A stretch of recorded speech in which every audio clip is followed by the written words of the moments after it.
Hello, and welcome to Beating Around the Bush with Fleur Anderson, a chance to sit back, relax, and chat about business, culture, community, and technology in rural Australia. Beating Around the Bush is brought to you by the Rural Business Collective. Bronwyn Reid has successfully started and runs 3 small businesses from Emerald in central Queensland. She not just runs them, she runs them well. They are award-winning, and one of those businesses is 20 years old this year. So you can imagine Bronwyn's seen a lot of ups and downs over the years with her business there, and it's a great opportunity to touch base and have a chat. Hi, Bronwyn. Hi, Fleur. Nice to talk to you. You too. Now, where do we start? 20 years. That's a bit of a feat in this modern day and age. Tell us about where that started. Okay, 20 years ago, my husband and business partner, Ian, and I were living overseas. We'd been wandering the planet for a few years, mostly with Ian's work in plantation agriculture. And then we had our first child and decided that we wanted our children to be brought up as little Aussies. Mm-hmm. So we made the change and came back to Australia. When we first came back, we had no jobs.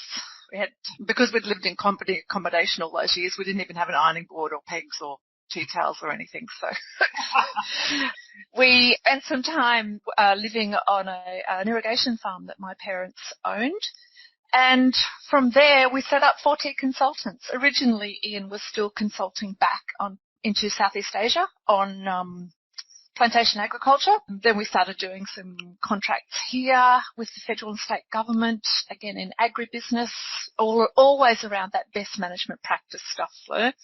Yeah. Trying to make production possible with the least environmental impact. Then, of course, as the whole mining thing ramped up, we got mining contracts and oil and gas contracts, and then they all went away. So we still have some mining work, but we've never stopped being involved with agribusiness. Yeah, exactly. And we've also done a lot of work with industry and councils. So I'd love to touch on that variety of clients later, but I'd like to start with the 40 consultants specialising in agriculture and environmental consulting and best practice there. That's still at the core of the business today? 100%. What drives our business is the desire to help our clients to obtain production from our natural resources, but with the least environmental impact that we can manage. I mean, we all know that we have to utilise our natural resources if we're going to live on Earth. Yes. But our job is to help our clients do that in the best possible way to minimise our impact, and so that we've got something to hand on to our children, of course.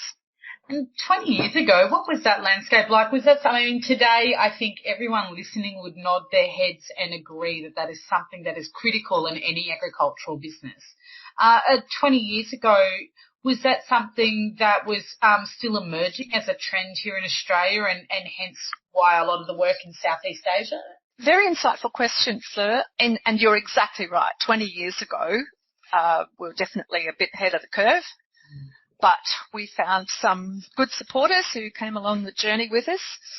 Even the overseas stuff, a lot of the stuff that Ian was doing with his business partners in Southeast Asia was way ahead of the curve.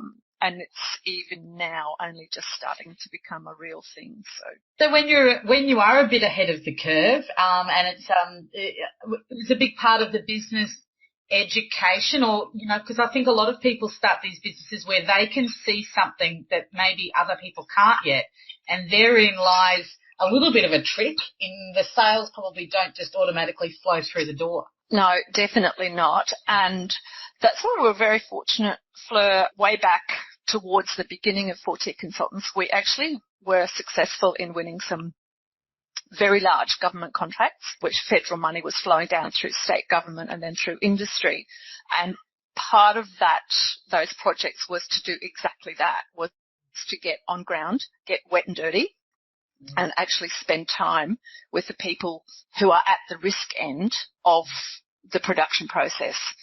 It's no use educating and dealing with things that are at policy level. Yes, we need policy, but you've got to get down to the people who are actually in charge of the the hazard situations. And that's what those first projects did. Yeah, what an exciting time. A lot of, you would have seen some great, practice change and seen some wonderful things during that time. Yeah, we definitely have. There's been some amazing breakthroughs, changes in practices, and as you alluded to before, a mind shift. So that's comforting. So the mind shift, the mind shift, or not the M-I-N-E shift, mind shift, yes. When you realise, and you could say, yes, good, everyone we're all talking the same language now. And then another shift came along, which was the mining industry. Tell us about when that started to enter into your psyche and how you went as adapting a business for that industry. Just before I go into that, I'll say that not everybody has made that mind shift. That's true. That's true. Particularly with the overseas stuff. There's still quite a long way to go.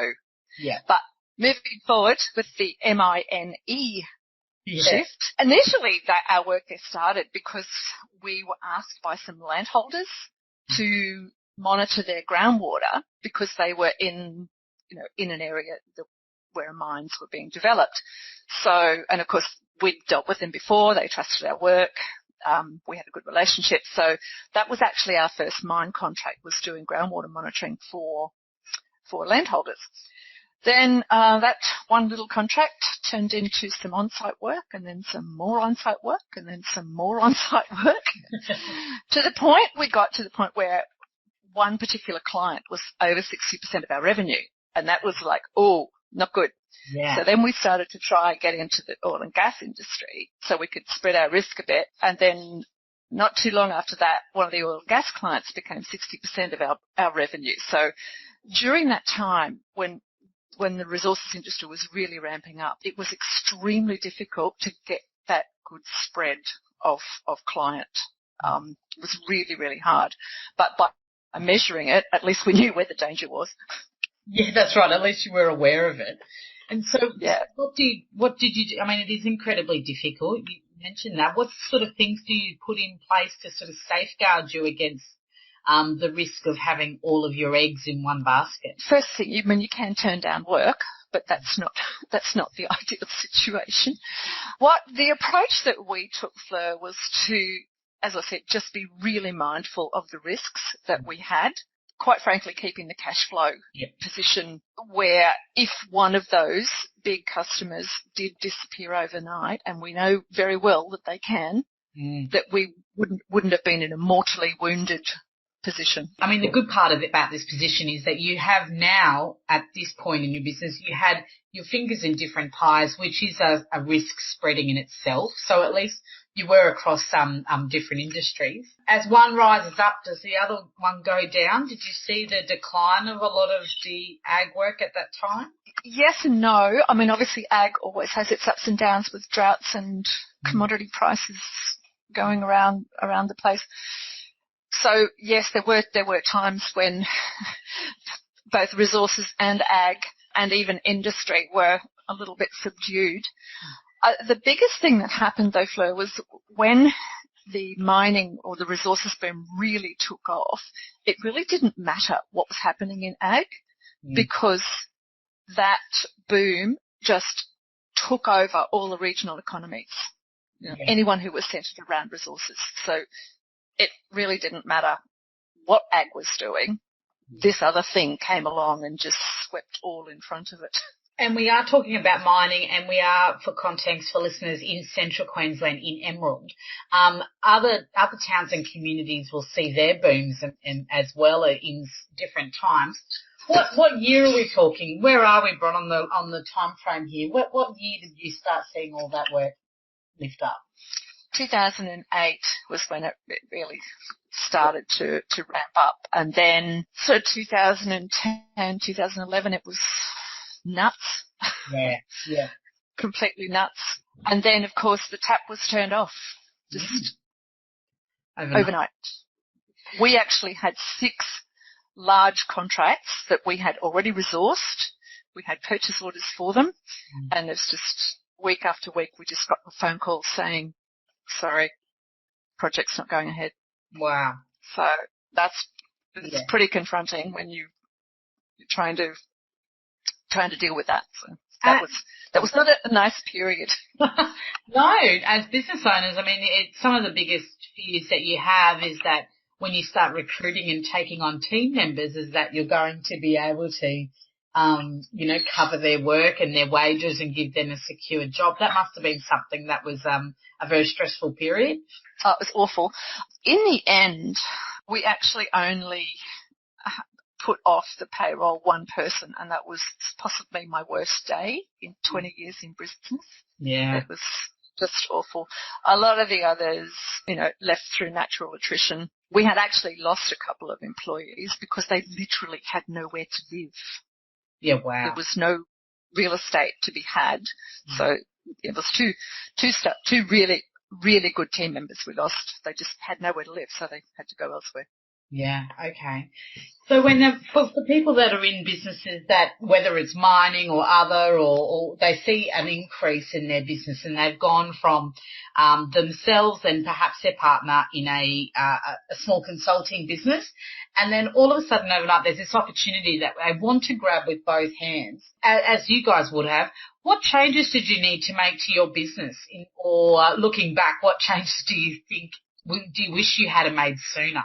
Probably would have started, intensive marketing sooner, because 4T had always been in a position that it had sufficient business, or during the boom time, more than sufficient business. We never really ramped up our marketing very much, and that's in retrospect, that was probably a bit of an error. That I didn't start really branding until possibly a little bit too late. The other thing is being really, really careful of cash flow. It's really, really easy to let the cash flow get out of control. Understanding that there's steps in the business. There's certain points at which your business will change. Once you get beyond about 4 employees, then you start to change. Then again, sort of 7, 8 employees. Then when you get to 12 employees and so on. So your business is actually becoming a different beast as it grows, and you must have that knowledge to allow your business to be restructured all the time as it grows, because you get these steps. You get to 5 people, and then you need another ute, and then you need another desk, and you need another computer, or whatever. So you have this sort of step growth. And unfortunately, what we see too often is that part is not managed well. So you get a whole lot of businesses stuck in that what one of my business mentors calls the struggle zone. And 70% of businesses never get out of there because they can't navigate that growth path correctly. And is that a lot of timing, navigating that growth path, or even just acknowledging that that's where you're at? At least acknowledging that that's where you're at. I wish I had known that before I started my growth path. I think we did it okay, but to realise that it's like when you go rock climbing or something. There's a big chasm there, and you need to get ready with your ropes and your support systems to jump over that chasm really quickly. Because if you're not prepared, you'll be stuck there. And when you say these changes that you're talking about, and these step changes, is that in terms of, what are some of the obvious things, like, are they business processes or different business requirements to meet employee needs, or are the customers, or all of the above? Definitely the big one is business systems. Fortunately, I started that really early. So we had a lot of that stuff documented, and, checklists and all that sort of stuff going back quite a long way. So that wasn't a real hurdle when we needed to ramp it up a bit for the mining industry, where of course we had to have safety systems and, auditable safety systems and all that sort of stuff. So that's number one. You're never going to get into growth path unless you've got your system sorted. The other thing is, you go through a part where, we would have monthly meetings where we all sat around the table, and it's a very open company, our company. But then we got to a point where we literally had to go to a management team, and we would have a management meeting and then have a team meeting. So a lot of the management stuff was talked over in the management meeting without everyone else having to sit through it. Little changes like that. And Bronwyn, around this time, you've navigated some of these steps in 4T Consultants, and then is this the point where you've identified the struggle you guys have been through and what you're seeing in others? And is this where your latest venture or most recent one, Mining for Business, came from? 100%, honestly. So many things I just had to learn myself, and trial and error of software systems to use. What's the best one to use? Does this one connect with that one? How to answer a tender? I'd never answered a tender from a mining company before. Right. I didn't even understand half the words. They're all the things I had to teach myself, and yeah, it was hard work. So then I thought, I had other people asking me to help them, so I thought, well, why don't I turn this into a business? Absolutely. So how did that evolve? So what is Mining for Business, and what does it, how does it operate? I'm actually undergoing a rebranding at the moment, Fleur. So the Mining for Business brand will be, because people still think I'm a mining company, and I'm not a mining company. I'm rebranding to pretty much a personal brand. Great. With the small company, big business tagline. And that's what I've called the program that I've developed to help small business owners. It's called the Small Company, Big Business Program. And that takes people through 5 steps to get them to the point that it took me, 5, 6 years to do, making all my mistakes and wasting all my money, hopefully to get somebody through that in 6 to 8 months. Okay, great. So small company, big business, that's great. That really clearly tells us exactly who you're talking to, and it's people like us that are small businesses out there that are wanting to work with the big companies but need to understand the motivations of big companies. Is that a place to start? Why is there this disconnect? What's the difference between the small companies and the big companies that help we don't sort of understand each other very well? You've just actually highlighted the very first part of the program, is you've got to understand how these things think. They are different. They think differently. They have different priorities. And once I started researching, I found that there was a lot of research about this interaction or this interface between big companies and small business, but it was all from the big companies' point of view. There was academic research, there was papers, there was, leaflets, there was all sorts of things, but it was all from the big company's point of view. There was very, very little to help the small business owner. Right. So that's where the Small Company Big Business program came in. Because, I had one business owner talk to me, and he said he was asked to do a job for a large insurance company, and I said, okay, well, let's deconstruct this. What did they ask you? He said, I didn't even understand the words. I can't tell you what they wanted because I didn't understand what they were saying. Yeah, it is a different language, absolutely. Yeah. So that's where the Small Company Big Business program came from. What I felt was a real gap for the small business owner to get themselves ready and be prepared to take on contracts, which, let's face it, can provide a really good cash flow and stability for a business, but without having to waste all the time and money that I did getting ready. So you say there's 5 steps in this program, Bronwyn, and the first, step is talking about the differences in languages and understanding the two sides of the coin. What are the other 4 things that you touch on in your course? Okay. We touched on the understanding bit. How these people think. Then the next one is what I call set your foundations. Now, if you're going to build a big house, you've got to have good foundations. Same with your business. You must have those good foundations in place before you start talking to, Woolworths, Coles, Rio Tinto, anybody. And that's things like having your value proposition, having your business plan sorted out, having your why pointed out. Sorted out, all that sort of stuff. Have your, a good relationship with your bank, good relationship with your insurance broker, all that sort of stuff. It's quite boring, but unless you do it, you're not going to go any further. Yeah. Then what I call simplify the complexity, which is putting in your business systems. That's the biggest part of the program. You must have those good, robust, documented systems. Then what I call make yourself known, which is about your digital presence, because let's face it, 8 out of 10 people now are going to search for you online. Yeah. If you're not online, you're nowhere. Yeah. And the last one is tell your story, which is how to write good tenders and proposals. Again, maybe boring, but it's a skill that you need if you're going to apply for council contracts. You need to be able to write tenders.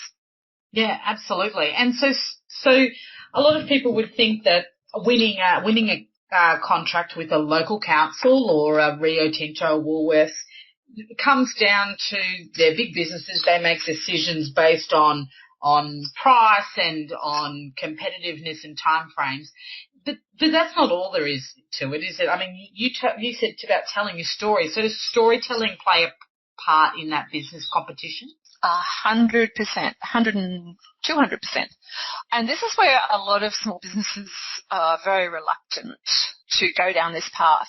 But the analogy that I use is if you look up an accountant online and you'll find that they do tax and financial planning. Wow, who would have thought? Yeah. Yeah. And every single account website that you look at will say, yeah, we do, we're different, we're better, but we do tax and financial planning. Wow.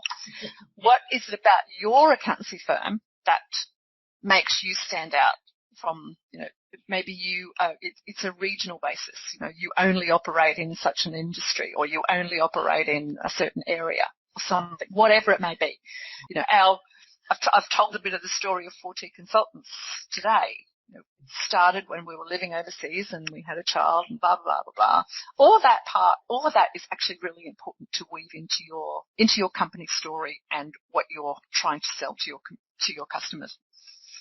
Yeah, so big companies are interested in that sort of human element. I guess that's something that people, well, I certainly probably underestimate. It's very, we don't want to, go as far as telling your great-grandparents' story and how they came out in the boat from Ireland or something.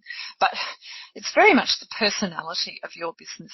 And we have the advantage as small businesses, and you know this, Fleur, as well as I do, that as a small business, you actually do have a story.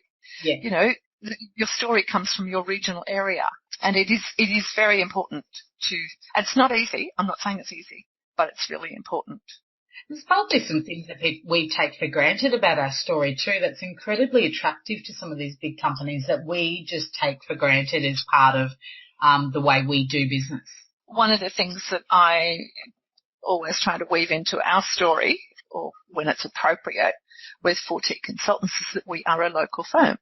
Yeah. We're a local firm. We're embedded in the community. We sponsor things. We, help the schools, and all our employees are local. So they are also invested in the community. So as a company, we have a very long-term interest in making sure our community is sustainable. And that's part of our story. Speaks to not just the social responsibility of the company and all the fluffy stuff, but that also speaks to them knowing that they're getting a good quality local knowledge, all of a real on the boots on the ground kind of service as well. Yeah, and if our company says they're going to do something, they do it.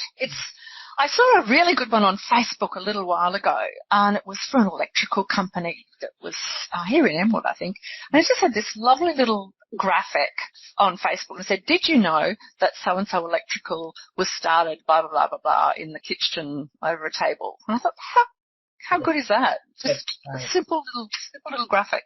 Yeah, exactly. Because I think, that landscape, from what I've observed, and what do you think, Bronwyn? That seems like that has really changed over the last 5 or 10 years. I remember when I first sort of started consulting, the idea was to get a PO box somewhere in the city, and a fax number with a Brisbane number on it, so nobody knew that you were from a small, that you were small. You were trying to act bigger than what you were. I'm just sort of reflecting on that as we're talking. Seems like that's really been shifted on its head too, and that small local thing has become an advantage. Absolutely. It depends on your industry and your services, of course, but turning that story around into it being a positive advantage, that's de rigueur at the moment. I mean, back to the 70s, the 70s or even the early 80s, it was selling. You were selling. And part of what you were selling was the fact that you were bigger, so you had to have a fax machine with a zero, the right number on it. So, but now it's not about that selling at all. It's about helping. Yeah, it's about that service, and that's really where a lot of probably the listeners here that we've grown up in rural areas and have small businesses have really probably got a bit of a competitive advantage. One thing that when people are going to, and when they're starting these sorts of interactions with the larger companies, what are some of the tools that you have to have before you get going? Because listening to some of the things that you're talking about in this, simplifying the complexity, the systems, and in terms of information on your business, what are the quick and dirty couple of things that you need to do before you can even knock on a door? One is what I call pay the admission price. Yeah. But even before that, you've got to have those foundations in there. If I've actually, had a small business owner say to me, when I asked, what's your business? Give me a pitch. Oh, we do anything for anybody. Right? Do you remember the goodies? Anything, anytime. Yeah. That's not going to cut it. You need to be very, very clear on what value you're supplying to your customer, not what product or service, but what value stroke solution you're supplying and who your ideal customer is. Who is it that's going to benefit from your value? Then the other quick and dirty, except it's not quick and dirty, is research. What is it? Pay the admission price. Yeah. Don't go into the company when you finally get an interview and sit down across the desk from your prospective buyer and say, so tell me about your company. Yeah. You need to be researching, use LinkedIn, use Google, have they just had a company report out? Is there a trigger event? Has something happened in there? And that's another story of ours. During 4T's business, there was a particular trigger event. A large company did not know that we even existed. We knew that we could help them in that situation. So we made our pitch. It was a little bit, what's this little tiny company all about? But went on to become one of our biggest contracts ever because we took that trigger event and said, hey, you got a problem, we can help you out. That's great. There's no selling. What company wouldn't love it if you walked through the door and said, hey, I know your problems and I know how to solve them. So that research is really important. I mean, there's nothing worse than, not knowing who you're talking to and feeling you're wasting their time. I mean, the 5 steps of this mining is that delivered online or in workshop form, or how are you going to spread the good word to all those small businesses? There's workshops. So there's a sort of, what do I call it? Very little help. So that's online videos, downloads, etc. So somebody can take it away, read, watch, implement it themselves. Then there's a little bit of help, which is Skype sessions. Yeah. And some team sessions. And then there's Do It For Me, which is really, really hands-on, where I actually get into the business and start helping them write procedures and sort things out. Fantastic. Great. So there's something there for everyone, and regardless of where they're at. So you can, that very little help model, people listening can get a hold of that no matter where they live. They don't have to be up in central Queensland. So then they can get in touch with you for the little added on extra via Skype as well. Yeah. And then even just doing the first one, that will help the small business owner realise what they don't know. Because a lot of people set out on this journey, not even, what was his name? American Vice President, the known knowns and the known unknowns. The unknown unknowns. Yeah. So it was the unknown unknowns are the ones that kill you. Absolutely. I remember just a little quick story. I'm going for a consulting gig with one of my first sort of larger companies, and they said, look, that all sounds great. I've got a meeting with my manager next week. Have you got a capability statement you can flick me and that I can take to the meeting? I said, absolutely, I will get that to you straight away. As soon as I get home, the first thing I did when I got home was Google what the capability statement. The capability statement. Downloaded a few companies' capability statements and tried to patch my own up. Pretty sure I didn't do it a lot of justice. Certainly looks a lot different today. But I've actually written a blog post about that, and that's actually been one of my more popular blog posts. You know, it just, what triggered it, I had in a week I had 2 people ring me up and say, hey, you know, I need a capability statement. One of them actually knew what it was, but didn't have one. The second person was a bit like what it sounded with you years ago, I didn't even know what they wanted. I didn't even understand what they were asking for.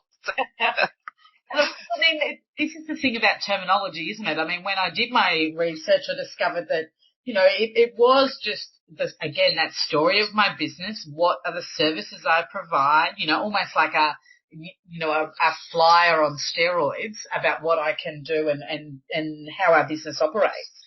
But it just wasn't language that I was used to using in my business. No, that's right. And if you're preparing a capability statement for large companies, there are things in there that they expect to be there. Yeah. And if you don't know that, if you don't know what those things are, you're going to look less than impressive to your prospective client. Yeah, absolutely. Bronwyn, that's great. I mean, real wealth of knowledge that you're able to bring to these small businesses from all of the bumps and grazes and bruises you've had over 20 years in business. Yeah, I'm looking every bit of it. Not at all. But I mean, 20 years in business is a fantastic achievement. I think a lot of people, when they start out, hope that in 20 years they're still there, let alone still there and expanding. So that's a wonderful achievement, and how lucky we are that this small company, big business is now going to help save us all a bit of time, hack a bit of time off, and shortcut really is what we. Well, I hope so, Fleur. That's my hope with it, is to fast track that learning curve for other small business owners. Excellent. And so, where can we find it, Bronwyn? Where can people get in touch with you? Through the website, which is www.miningforbusiness.com.au. Great. I will be launching a new website shortly, but this address will be redirected to the new one. Excellent. And we'll put that information in the show notes of this show and on our website, and we'll keep everyone updated when you have your rebrand as well, which I'm looking forward to seeing. And I believe there's something else we should be keeping our eyes out for too. You're going to add small business person, entrepreneur and author to the list of things that you can do. Yes, I'm going to be able to say author. Well, I haven't. I've written a book about the Small Company Big Business program, the 5 steps. In fact, I've expanded it to 7, chucked a few little, additional extras in there. It's at the editor as we speak. So I'm waiting with bated breath to get my first, it's like, waiting for your assignment to come back from uni, am I going to fail? Is it going to have red marks all over it? So, oh no, that's terribly exciting. Well, we'll have to catch up again when that's out, and I've got so many questions about even that whole process, about how you went about writing this book and navigating that. So, congratulations. What a big year you're having. Yes, it's been in the making for a couple of years, Fleur. So, but I'm glad I didn't do it earlier, because my thinking has clarified a lot over the time I've been writing it. So, yeah, we'll see what happens. Wonderful. All right. Well, look, thanks so much for your time today, Bronwyn, with us on the show here, and we look forward to seeing what's ahead. Thanks, Fleur. Yes, we look forward to the next 20 years now. Yeah, absolutely. Thank you for listening to Beating Around the Bush. If you've enjoyed the show, please head to iTunes to subscribe and leave a review.